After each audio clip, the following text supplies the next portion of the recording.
Cricket से जुड़ी तमाम खबरें देखने के लिए सब्सक्राइब कीजिए BA ऑफिशियल चैनल को और दबाएं बेल के बटन को हमारी लेटेस्ट वीडियो सबसे पहले देखें।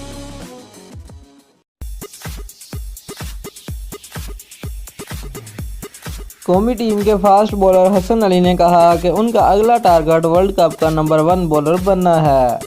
श्रीलंका से वनडे और T20 सीरीज में शानदार फतह के बाद कौमी टीम के नौजवान फास्ट बॉलर हसन अली जब अपने घर गुजरांवाला पहुंचे तो अहले इलाका और दोस्तों ने उनका शानदार इस्तकबाल किया और केक खिलाया। इस मौका पर हसन अली का कहना था कि मुश्किल वक्त में साथ देने पर श्रीलंकन टीम का शुक्रिया अदा करते हैं। उन्होंने कहा कि वर्ल्ड कप जीतकर पाकिस्तान लाना चाहता हूं। अब अगला टारगेट वर्ल्ड कप का नंबर 1 बॉलर बनना है। वाज़ेह रहे कि हसन अली ICC के वनडे रैंकिंग में बॉलर की फुर्सत में पहले नंबर पर हैं। दोस्तों, अगर आपको हमारी वीडियो पसंद आई है तो लाइक और शेयर लाजमी करें और हमारे चैनल को सब्सक्राइब करना मत भूलिए। शुक्रिया।